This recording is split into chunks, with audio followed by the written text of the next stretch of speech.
بسم اللہ الرحمن الرحیم۔ السلام علیکم عزیز طلباء، میرا نام محمد خلیل ہے، میں اردو کا ٹیچر ہوں۔ کل ہم نے نظم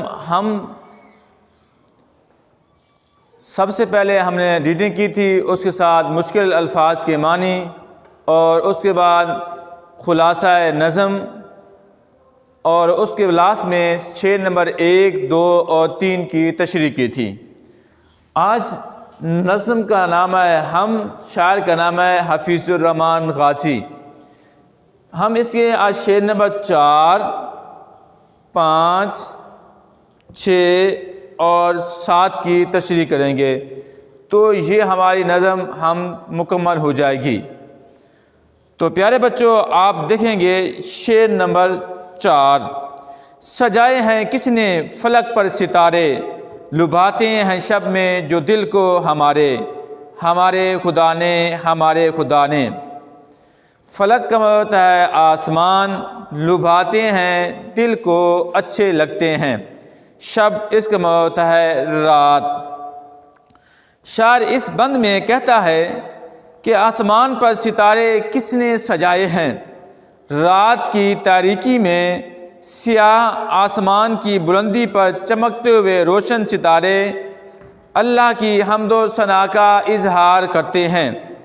یہ دیکھنے والے کی نظر کو سکون فراہم کرتے ہیں، رات کی تاریکی میں روشنی کا احساس دلاتے ہیں۔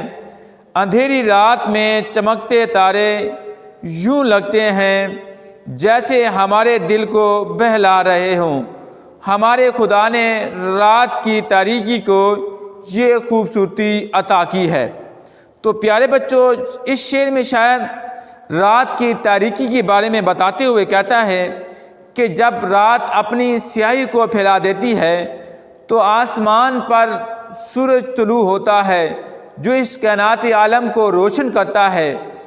پھر اس آسمان کے اندر ستارے سجائے ہوئے ہیں جو چمکتے ہیں، دمکتے ہیں، تو اس کائناتی عالم کو روشن کرتے ہیں، وہ دل کو اچھے لگتے ہیں۔ لوگ دیکھتے ہیں تو اللہ کی شان کریمی اور اللہ کی قدرت نظر آتی ہے۔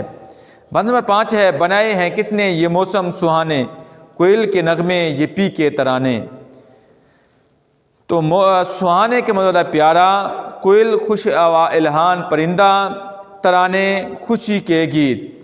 اللہ تعالیٰ کی بنائی ہوئی چیز دنیا کی خوبصورتی کو بیان کرتے ہوئے شاعر کہتا ہے رنگ بدلتے موسم کی تخلیق کرنے والا کون ہے؟ تخلیق کے مطلب بنانے والا کون ہے؟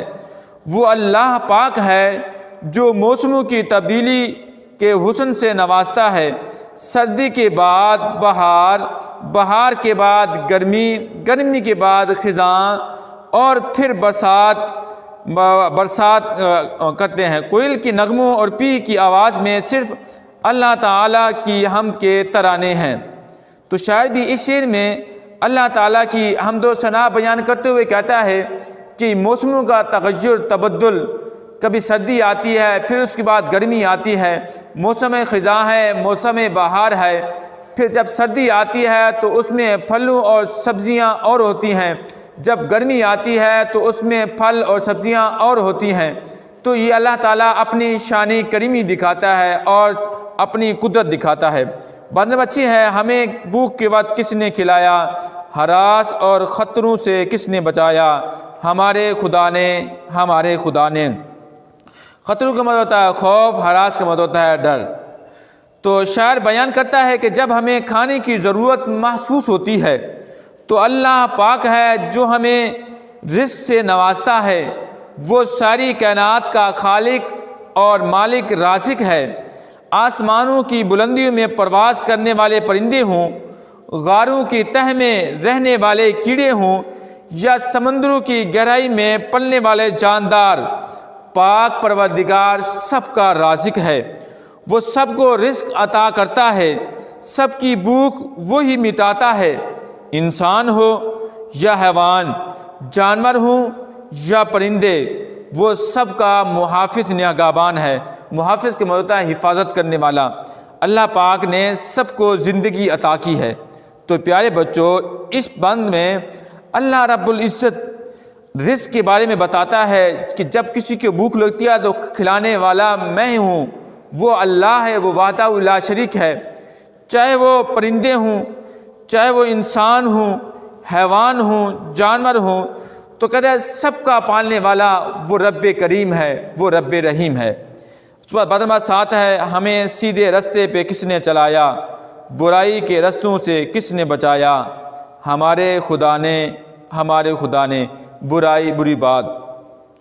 حمد کے آخری بند میں شاعر اپنا حاصل کلام بیان کرتا ہے، اللہ تعالیٰ نے نہ صرف ہمیں پیدا کیا، ہمیں رزق عطا کیا، بلکہ درست اور غلط راستوں میں تمیز بھی سکھائی۔ مطلب یہ ہے کہ اگر آپ سیدھے راستے کی طرف جاؤ گے تو اس کا انعام و اکرام کیا ہے، اگر تم غلط راستے کی طرف جاؤ گے اس کی سزا و جزا کیا ہے۔ تو اس میں بھی فرق اللہ تعالیٰ نے بتا دیا ہے کہ اے انسان، اگر تو نیکی کرے گا تو اس کا صلہ جنت ہے، اگر تو برائی کرے گا تو اس کا صلہ، اس کی جزا و سزا جہنم ہے۔ تو ہماری ہدایت کے لیے انبیاء کی صورت میں صالحین مبعوث فرمائے بھیجے، تحریری صورت میں کتاب جیسا ضابطہ حیات عطا کیا، اس نے نیکی کے راستے پر چلایا اور برائی سے محفوظ رکھا۔ تو پیارے بچوں، تو شاعر یہ کہنا چاہتا ہے کہ انسان کی بھلائی کے لیے اور اس کی نیکی کی طرف چلنے کے لیے اللہ تعالیٰ نے انبیاء کرام علیہم السلام مبعوث فرمائے، پھر کتاب صحیفے بھیجے تاکہ انسان رہنمائی حاصل کر سکے، میری بندگی حاصل کر سکے اور اس طرح عبادت کرے جس طرح عبادت کرنے کا حق حاصل ہے۔ تو پیارے بچوں، آج نظم تھی، اس کا نام تھا ہم، شاعر کا نام ہے حفیظ الرحمان غازی۔ اشعار کے تھی شعر نمبر 4، 5، 6 اور 7۔ یہ ہماری نظم مکمل ہو چکی ہے، ہم نے اس کی ریڈنگ بھی کر دی، مشکل الفاظ کے معنی بھی کر دیے۔ تو پیارے بچوں، آج کا ہمارا لیسن مکمل ہوا ہے۔ کوئی بات سمجھ نہ آئی ہو آپ مجھے میسیج بھی کر سکتے ہیں، واٹس ایپ بھی کر سکتے ہیں۔ اللہ تعالیٰ آپ کا حامی و ناصر ہو۔